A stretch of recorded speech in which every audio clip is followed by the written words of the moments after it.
Alors, bienvenue sur notre chaîne Economy Kids et bienvenue sur cette nouvelle vidéo où nous allons vous dévoiler les 7 secrets pour devenir riche. Dans cette vidéo, nous allons vous donner 7 secrets, 7 idées et 7 comportements pour devoir avoir bien préparé à la recette et à la réussite. Merci et passons à la suite.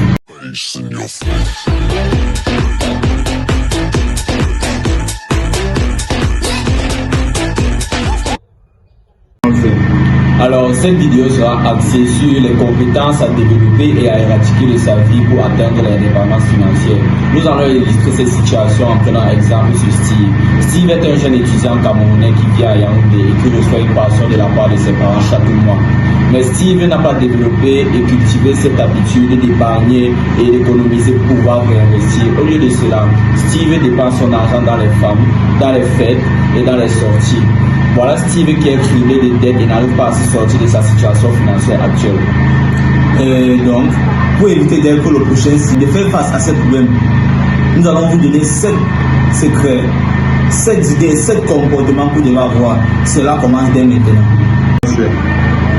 La première idée que je vais vous donner, ou bien, comment vous devez être, c'est de ne pas écouter ce que les gens disent, ou bien, faire attention à ce que les gens disent.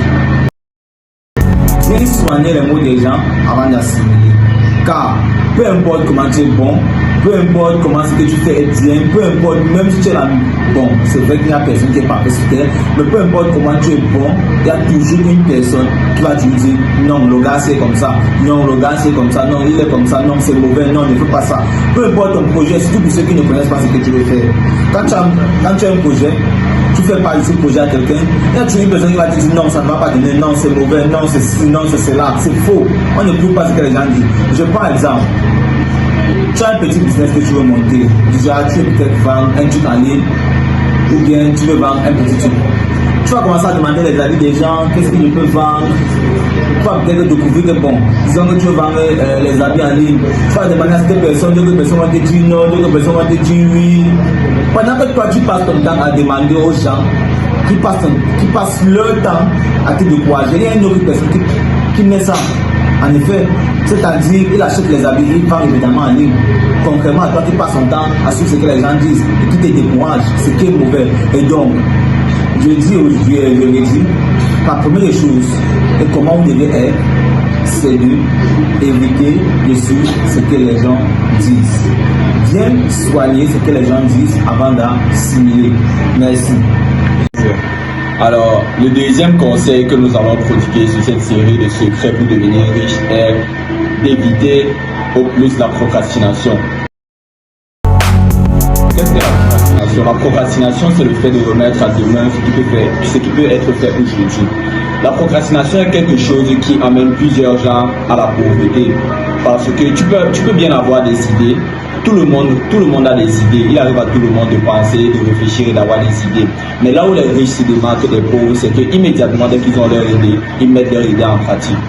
Il ne faut pas attendre, il ne faut pas avoir une idée et attendre que tu te dis que non, je vais faire ceci plus tard, je vais faire ceci plus tard, maintenant je suis fatigué, maintenant je suis comme ci, maintenant je suis comme ça. Tout doit se faire maintenant à l'immédiat parce que au fur et à mesure que tu repousses la tâche, c'est comme ça que tu ne la réaliseras jamais. Donc le conseil que je vais te donner pour atteindre l'indépendance financière qui est très important, c'est de toujours faire les choses à l'immédiat. Ne repousse jamais quelque chose que tu peux faire tout de suite à plus tard. Je ne sais pas pour vous, mais dans mon cas, la majorité des temps, quand je repousse quelque chose, finalement, je ne le fais jamais, malheureusement. Et je pense que nombreux sont ceux qui le font. Plusieurs fois, je te dis, bon, je vais faire ci, bon, je suis un peu fatigué, je vais faire ça après. Le après, là, ne vient jamais. Ce que les gens ne comprennent pas souvent, c'est que les opportunités finissent. C'est ce que les gens comprennent souvent. Ils ne comprennent pas, en fait, pas. Les gens ne comprennent pas que les opportunités finissent. Donc, parce que tu as une opportunité de faire quelque chose maintenant, que tu auras encore cette opportunité demain. Et même si tu as encore cette opportunité demain, ce ne sera plus la même chose. C'est être fan. Tu vas devoir plus dépenser pour pouvoir acquérir ce que tu devais faire, ce qui est mauvais. Tu peux faire un petit truc. La majorité des gens se disent, bon, je suis un élève. Je veux commencer un business après le bac. Pour le bac, tu te retrouves, tu es dans les fêtes. Tu pars en première année, tu fais quand tu demandes, tu oublies le business que tu as fait. Et c'est pour nous dire que tout le monde a les idées, tout le monde a les idées, tout le monde rêve, tout le monde veut être riche, ça c'est fait. Tout le monde veut être riche. Combien de personnes travaillent alors? Peu. Très peu de personnes. Mais pourquoi? Chacun repousse. Après, je suis fatigué. Après, mais je n'ai pas le temps. Après, je n'ai pas assez de compétences. Après quoi? Arrêtez-moi ça. Merci. Alors, le troisième conseil que nous allons vous prodiguer sur cette série de secrets pour devenir riche est d'associer les 3 P. Les 3 P sont la prière, la persévérance et la patience. Nous allons commencer avec la patience. La patience se doit d'être cultivée pour chaque personne qui veut être riche. La richesse ne se construit pas du jour au lendemain. Si vous regardez l'histoire de ceux qui ont le plus réussi dans la vie, ils n'ont jamais réussi, ils ne sont jamais devenus riches du jour au lendemain. La richesse est quelque chose qui se bâtit, ce n'est pas un jeu de hasard. Et même si vous devenez riche par chance, comme par exemple avec les paris sportifs, vous allez remarquer que tous ceux qui deviennent millionnaires grâce aux paris sportifs ne font jamais leur feu. Ils ne font jamais leur feu parce que cet argent n'est pas de l'argent qu'ils ont travaillé. Maintenant, nous vous demandons de cultiver cette patience d'attendre que les choses arrivent en place avant que vous ne soyez récompensés. Votre réussite doit être la récompense d'un dur labeur et pour cela il faut de la patience. Le deuxième point est la prière. La prière est quelque chose d'important quand on veut réussir dans le business. Car sans Dieu, nous ne pouvons rien réussir. Si tu te lances dans un business sans prier, en te disant que non, je peux réussir ça tout seul, je n'ai besoin de l'aide de personne, laisse-moi t'assurer que tu vas échouer ce business à 100%. Tu vas échouer ce business à 100% parce que Dieu est notre créateur et lui seul a les clés de notre destin. Lui seul sait ce qui est bien. Maintenant, le troisième P est la persévérance.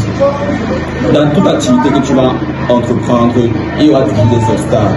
Il y aura toujours des choses sur la route qui vont te pousser à abandonner. Mais la différence entre les pauvres et les riches, c'est que les pauvres, moins d'obstacles, abandonnent.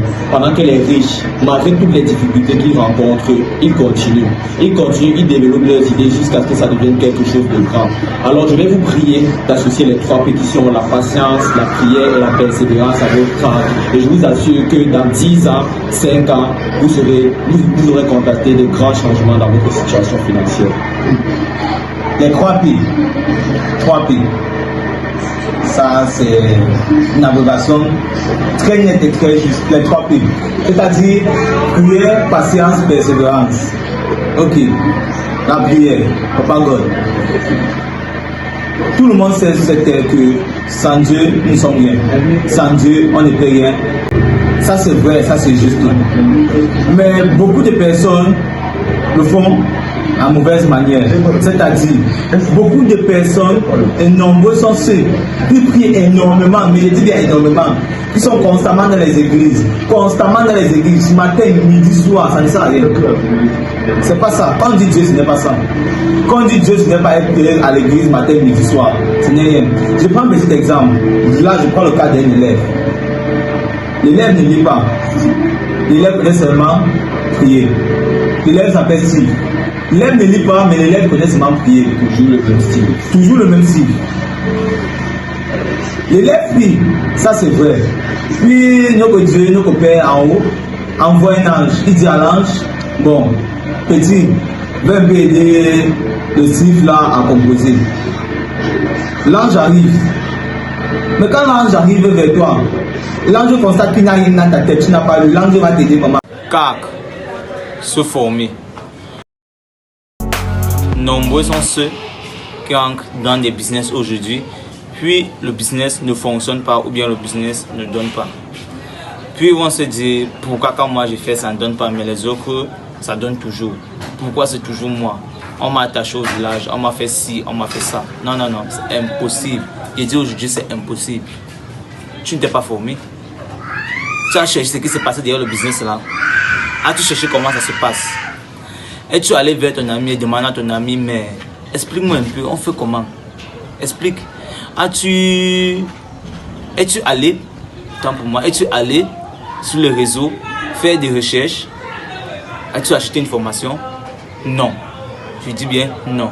Puis quand le business est juste, tu te plains. Tu ne connaissais rien. C'est un peu comme si tu pars à composer, pourtant tu n'as pas appris. Tu t'attends à quoi? À la réussite. Là-bas, laissez-moi vous dire que dans la vraie vie, même le talent n'existe pas. Il n'y a pas le talent. Les choses qu'on passe voir à l'école, on compose et puis on réussit là. Ça n'existe pas dans la vraie vie. Il n'y a pas le talent dans la vraie vie. Donc, tout ce que je veux vous dire par là, c'est toujours faire des formations ou chercher à avoir une formation. Et si tu ne peux pas payer une formation, parce que la majorité des formations, on paye pour avoir une formation, va sur les réseaux, fais les recherches. Fais les recherches. Mais avec les recherches, tu seras limité. Tu n'auras pas toutes les informations. Mais le minimum sont les recherches. Minimum, les recherches. Merci. Alors, aujourd'hui, il y a de plus en plus de personnes qui espèrent se lancer dans le business et attendre des gains rapides. Après, ils s'étonnent que non, ils ont lancé un business, mais après le business échoue en un rien de temps. Ils investissent un capital conséquent et ils se rendent compte qu'en moins d'une semaine, le capital s'est volatilisé. Alors aujourd'hui, la plupart des personnes vont accuser les sorciers, ils vont accuser les oncles au village qui ne veulent pas les voir réussir. Pourtant, la raison de cet échec est simple. La raison de cet échec est qu'ils ne se sont pas formés. Je vais prendre un exemple. Il y a toujours Steve. Steve qui voit son ami peut-être faire une activité financière, il décide de la faire aussi. Dès que Steve commence cette activité financière, aussitôt, il perd tout ce qu'il a investi. Il perd tout ce qu'il a investi et il commence à dire que non, cette activité c'est de l'arnaque, ça ne fonctionne pas et que tous ceux qui font ça, ce sont les sorciers. Ça ne fonctionne pas comme ça. Steve n'a pas juste pris le temps de s'asseoir, de se former, de demander des conseils à ceux qui ont déjà réussi. Se former c'est quoi? Se former c'est participer à des séminaires. Se former c'est rencontrer des personnes qui ont déjà réussi dans le domaine qu'on veut, là où on veut acheminer. Se former, c'est quoi? C'est acheter des formations payantes. Là-bas, c'est le meilleur pour vous former, des formations payantes. Car en ligne, oui, vous avez du contenu qui va vous aider, mais avec des formations payantes, c'est mieux. C'est ça qu'on appelle se former. La formation est la base de la réussite. Sans formation, on ne peut pas réussir une activité. Vous ne pouvez pas vous lancer dans quelque chose où vous ne connaissez absolument rien et vous espérez gagner de l'argent facilement. La vie n'est pas facile, la vie est remplie d'embûches. En participant à des formations, vous allez voir les échecs et les obstacles que certaines personnes à succès aujourd'hui sont passées par, et vous allez voir les différentes manières de surmonter ces obstacles et ces échecs. Donc, formez-vous. Ne vous lancez pas directement dans un business en vous disant que c'est quelque chose de facile. L'argent facile n'existe pas, à part l'argent de la sorcellerie, encore que ce n'est pas l'argent facile. Alors aujourd'hui, formez-vous avant de vous lancer dans un business. Il y a un temps pour tout. Quand je vous dis il y a un temps pour tout, c'est une manière de vous dire il y a un temps pour les fêtes, il y a un temps pour la femme. Bon, il y a un temps pour tout ce qui n'est pas nécessaire là, c'est-à-dire les distractions, il y a un temps pour tout. Prenons le cas des fêtes. Les fêtes ne vont jamais finir sur terre, jamais. Dans 100 ans, il y aura toujours les fêtes. Dans 100 ans, il y aura toujours il y aura toujours les snack bars ici de Yaoundé. Il y aura toujours les snack bars partout au monde entier, il y aura toujours. C'est-à-dire les fêtes ne vont jamais finir. Mais je me rends compte que je suis dans une société où tout le monde prend le peu d'argent qu'il a pour vouloir fêter un jour. C'est-à-dire même fêter vous dépasse. Parce que quand moi je fête, je cherche à fêter chaque jour, je ne cherche pas à fêter un jour. Quand je fête, je fête réellement. Et c'est ça, on veut fêter, on fête franchement. Et donc pour fêter franchement, il faut assez de revenus. Mais je vois quelqu'un, il a un petit 10 000 francs dans sa poche. Il veut fêter chaque jour avec. C'est impossible, gars. Prends ces 10 000, pourquoi ne pas prendre ces 10 000 francs CFA? C'est ça, développer ces 10 000 francs CFA pour que ça devienne un argent suffisant pour te permettre de fêter demain. Et même le jour après demain. Pourquoi pas? Mais chacun cherche à fêter sans penser à demain. Chacun cherche à manger sans penser à demain. Tu penses que je veux manger, tu as pensé à ça. Qu'est-ce que je vais manger demain? Comment vais-je faire pour ressortir encore demain? Non. Toi, c'est ok, comme j'ai l'argent aujourd'hui, ok, je vais aller fêter. Ce n'est pas ça. Vous oubliez, c'est que les fêtes ne finissent pas, oui, mais les opportunités finissent. Les opportunités finissent. Et c'est ça que nombreux ne comprennent pas aujourd'hui. Prenons le cas de la femme. La femme, l'être qui est, bon, je ne sais pas comment vous dire, l'être qui impacte beaucoup la vie d'un homme. Beaucoup. Positivement comme négativement. Mais plus, et la majorité des temps, négativement, pour ceux qui ne se contrôlent pas encore, et pour ceux qui n'ont pas encore un mindset stable. Qu'est-ce que je veux dire par négativement. La femme, c'est pas elle qui fait. C'est vous-même qui tombez dans le piège. Elle ne vous pose même pas un piège, c'est vous-même qui tombez. Pour rien, vous tombez. C'est-à-dire, un homme, il aime tellement sa femme que dès qu'il touche 25, pas verser sur la femme. Bien, peut-être que c'est même pas sa femme, dès qu'il touche 25, pas verser sur les bordels et consorts. Pourquoi? Pourquoi? C'est la question qu'on vous pose. Pourquoi? Tu ne peux... La femme et le business n'est jamais relié, ne sera jamais relié. Tu ne peux pas être entre femme et business, ça ne va jamais donner. Ça ne va jamais donner. Soit ça va pas donner du côté de la femme, soit ça va pas donner du côté de l'homme, du business. Ça ne peut jamais donner des deux côtés. Tu ne peux être en train de faire de l'argent en même temps. Et c'est encore toi la même personne qui court derrière la femme. On ne vous demande pas de genre, ne pas penser à la femme, mais non. Si tu es quelqu'un, que tu as ta petite copine, et tu commences le business, ou bien tu es en train de faire le business, là ça va aller. Ça peut aller. Mais si tu es quelqu'un, tu n'as même pas encore de copine. Tu n'as même pas encore de business. Puis tu décides d'aller dans le business. En même temps, c'est encore toi qui cours derrière femme là. Oublie. Ça ne va pas donner. Ça ne, malheureusement pour vous, pour toi, ça ne va pas donner. Tu peux pas courir derrière deux gibiers en même temps. Cherche un. Soit tu cours derrière la femme, après tu cours derrière l'argent. Soit tu cours derrière l'argent, après tu cours derrière la femme. Et laissez-moi vous dire, c'est mieux de courir derrière l'argent avant de courir derrière la femme. Donc, faites très attention. Faites très attention. Parce que, faites ici dehors. Il y a un temps pour tout. Voilà. Comme l'a si bien dit Maël ici présent, il y a un temps pour tout. Alors aujourd'hui c'est choquant de passer dans des collèges et de voir des élèves de seconde, première, troisième, même parfois quatrième ou cinquième courir derrière les petits camarades et tout ça. Il a 4 go. C'est choquant. Le gars, son an de semaine ne le suffit même pas, mais il a 4 go. C'est choquant parce que c'est en fait, c'est quelque chose que les collégiens se vantent avec. Dès qu'il va partir dire à son camarade que non, moi il a tué la gossi. Ou bien moi aussi il a comment t'avais l'eau, c'est mon dossier, tu vois un peu non. C'est là où ces camarades ont dit yes, le boy. C'est sans fort. Mais là où il ne se figure pas qu'il y a un problème. Là où il se figure pas qu'il y a un problème, c'est que quand tu cours comme ça derrière les femmes, la femme c'est de l'argent, c'est de l'énergie et plus important c'est du temps. Le temps que tu gaspilles à courir derrière les femmes, tu pourrais en train de lire tes cahiers si tu es un collégien. Si tu es un père, prenons l'exemple des pères, à la fin du mois tu as ton salaire, hop, tu es un homme marié, mais tu commences déjà à chercher les femmes dehors. Tu as un mini-femme. Tu as un mini-femme, chaque jour tu as un mini-femme, tu cherches les femmes. Ça c'est énorme, ça c'est quelque chose que tu ne peux pas cautionner. Non, ça ce n'est pas normal du tout. Alors il faut savoir faire la différence entre le business et la femme. Laissez-moi vous dire quelque chose. Quelqu'un qui a l'argent, n'est-ce pas? Quelqu'un qui est riche, financièrement stable, ne va jamais manquer de femme dans sa vie. Laissez-moi les choses qu'on dit que oh, l'argent n'est pas important. Quand tu as l'argent, mon ami, les femmes te suivent seulement. Ce n'est pas que... Même si tu es beau comme tu es pauvre, non, la femme va te laisser. Laissez-moi les choses que les filles disent que oh, j'ai les sentiments pour toi ou il va t'accompagner dans la pauvreté. Aucune fille ne va accompagner un garçon dans la pauvreté. Une fille va arriver qu'un garçon est déjà bien bâti, bien financièrement stable. Quand tu as de l'argent, ce n'est pas toi qui cours derrière les femmes, ce sont les femmes qui courent derrière toi. Maintenant, passons au fait. C'est aussi très choquant de voir que un peu, il y a les fêtes à Yaoundé. Les élèves sont derrière là-bas. Les pères sont derrière là-bas. Tout le monde est derrière là-bas. Il y a fait, on est là. Grimfest, on est là. What about you, on est là. Partout, tous les événements. Il y a même parfois que les événements sont à Douala. Les élèves voyagent pour aller faire les événements à Douala. Ça, c'est choquant. C'est quand même choquant. Et en aucun moment, ils se disent que non, il y a un lendemain, je dois investir. Comme on vous l'a dit au début, il y a un temps pour tout. Aujourd'hui n'est pas le temps. Si vous êtes jeune, ce n'est pas le temps de faire des sorties, faire des fêtes chaque jour. Parce que comme l'a dit mon ami ici, quand on veut fêter, on veut bien fêter. On ne veut pas fêter un peu après l'essai. Et pour bien fêter, il faut être financièrement stable.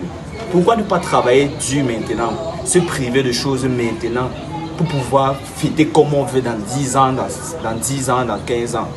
Pourquoi ne pas faire ce sacrifice maintenant pour pouvoir jouir de nos récompenses plus tard? Tout le monde veut seulement tout maintenant. Donc s'il vous plaît, concentrons-nous sur l'essentiel. Si tu es collégien aujourd'hui, l'essentiel est de réussir tes études tout en ayant quand même une activité de côté. Si tu es un père si tu es peut-être un jeune qui a un métier, l'essentiel pour toi est de te bâtir et de bâtir un patrimoine stable. Si tu es un père et que tu as une difficulté financière, l'essentiel pour toi n'est pas de courir derrière les femmes. Les paris sportifs même, bon ça ce sera le sujet d'une autre vidéo, mais si tu es un père, l'essentiel pour toi est de voir comment tu vas augmenter ton patrimoine. Qu'est-ce que tu vas laisser à tes enfants demain?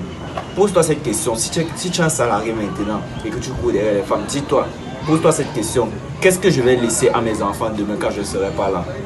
Alors nous devons tous faire preuve d'un peu plus de conscience pour pouvoir avancer dans la vie. Il y a un temps pour tout. Il y a un temps pour travailler et il y a un temps pour s'amuser. Merci. Oui. C'est bon. Waouh. Les dettes et les dépenses inutiles. Les deux sont basés sur les yeux des gens et le fait que tout le monde veut être à la mode. Tout le monde. Ce qui fait vraiment pitié. Tout le monde veut être à la mode, mais peu sont ceux qui ont les moyens. Je vais prendre un petit exemple. Nous sommes dans un collège, il y a un garçon. Non seulement il a toutes les filles du collège derrière lui, mais ce même garçon qui veut être master de l'école. Et si on parle de les profondeurs, on va se rendre compte que le garçon lui-même n'a rien. Et dans un collège réputé, on se rend compte que le garçon prête pour pouvoir faire les masters. La question que je veux poser, c'est pourquoi? Petit frère, ta vie t'énerve. Pourquoi? Non, vous faites vraiment pour dormir en sachant que vous devez quelqu'un. Moi personnellement, je ne peux pas le faire juste de dormir. C'est comme si on m'attachait seulement dans la nuit. Vous faites vraiment pour dormir avec l'argent de quelqu'un. Pourtant, tu sais bien que tu n'as même pas les moyens, tu n'as pas la capacité d'investir cet argent. C'est impossible. Je vais prendre un deuxième cas. Tu vas quelqu'un qui marche pour t'avoir le 15 Pro Max. Il te prend taxi. Ça n'a même pas de sens. Comment tu peux avoir un téléphone de plus de 500 000? Tu te prends encore le taxi. Ça n'a pas de sens. Et puis si tu regardes même bien, tu vas voir que le gars en question, il n'a même pas un argent fixe le mois. Il ne sait même pas si ce mois j'aurai l'argent ou bien je n'aurai même pas. Il ne sait même pas. C'est impossible. Il dit bien que c'est impossible. Les choses comme ça ne doivent pas accepter. Ça sont les dépenses inutiles. Ça sert à quoi? Prêter de l'argent, pour moi, si tu prêtes de l'argent, même pour faire le business, dans les normes, on ne doit pas prêter de l'argent. Parce que le business peut échouer. Mais pour moi, si tu fais le business et que tu veux prêter de l'argent, prête de l'argent en sachant que tu t'es assez informé sur le business. Et en sachant que tu es à 99% sûr que le business là va t'aider à rembourser cet argent. Et même quand tu veux prêter, il y a une manière de prêter. Tu ne peux pas avoir un business et il va te falloir un capital peut-être de 1 million pour le business. Tu ne peux pas prêter 1 million, c'est pas comme ça qu'on prête. Bats-toi, fais des sacrifices. Tu trouves même 500 000 francs CFA. Puis tu peux prêter 500 000 francs CFA. Là, on comprend. Tu sacrifies, fais les efforts, c'est pas te prêter. Mais quand tu vas tout prêter, non, ça ne va pas donner. Ça ne peut pas donner. L'objectif, c'est de bien réfléchir, bien penser avant de faire les choses. On ne prête pas pour manger. Non. On ne prête pas pour manger. On ne prête pas pour boire. On ne prête pas pour sortir. Assume. Dans la vie, il faut assumer. Tu as mangé tout ton argent à la pause. Tu n'as pas l'argent pour taxi. Un taxi pour ancrer. Assume. Tu marches. Même si tu prêtes. Prête en sachant que demain, tu remets l'argent de la personne. C'est pénible de courir derrière les gens chaque jour en disant remets mon argent, remets mon argent. Vous vous sentez comment? La raison c'est que toi-même tu te sens comment? Quand quelqu'un court derrière toi chaque jour, pardon, remets-moi mon argent, pardon, remets-moi mon argent. Moi, même quand il doit à quelqu'un, mais ça m'énerve comme ça. C'est les choses comme ça qui me font ne prête pas aux gens. Les choses ça m'énerve. Donc, laissez le côté mode là. Laissez. C'est mieux, parfois c'est même mieux de voir quelqu'un qui a des millions, puis tu le vois, bon, avec un 6, c'est mieux. L'objectif, c'est de bien réfléchir, bien penser avant de faire les choses. On ne prête pas pour manger. Non. On ne prête pas pour manger. On ne prête pas pour boire. On ne prête pas pour sortir. Assume. Dans la vie, il faut assumer. Tu as mangé tout ton argent à la pause. Tu n'as pas l'argent pour taxi. Un taxi pour ancrer. Assume. Tu marches. Même si tu prêtes. Prête en sachant que demain, tu remets l'argent de la personne. Donc, laissez le côté mode là. Laissez. C'est mieux, parfois c'est même mieux de voir quelqu'un qui a des millions, puis tu le vois, bon, avec un 6, c'est mieux. Tu ne peux pas parler à la personne. Quelqu'un qui a un 15 et quelqu'un qui a un 15 et qui est pauvre, quelqu'un qui a un 6 et qui est riche. La personne qui a le 15 ne peut même pas parler à la personne qui a le 6 jamais. Il crache sur toi. Et laissez-moi vous dire, l'argent de quelqu'un n'est pas le matériel. C'est pas parce que quelqu'un a le 15 pour moi qu'il est riche, c'est faux. C'est pas parce que quelqu'un a une grosse voiture qu'il est riche, c'est faux. Tout dépend de la mentalité des gens. Il y a des gens qui sont multimilliardaires. Je dis bien multimilliardaires. Mais ils ne roulent pas dans la voiture de 100 millions, 200 millions. Non. Ils sont dans les CIA, petits Yaris là. C'est comme ça, petit RAV4. Ils veulent un mode de vie simple. Et moi, je pense que c'est la meilleure vie même. C'est pas parce que tu vis dans une grande maison que tu as l'argent, non. Le matériel n'est rien. Le matériel n'est rien. La richesse de quelqu'un, c'est dans son compte bancaire. C'est revenu. Il se place par année. Il calcule. Tu as combien par an? C'est ça. C'est là qu'on voit comment tu es riche. On ne va jamais se baser sur il a un 15 Pro Max. Le téléphone de plus de 500 000. C'est quoi ça? Il faut m'arrêter ça. C'est des choses qu'on ne veut plus voir. Arrêtez-moi ça. Désormais. Voilà.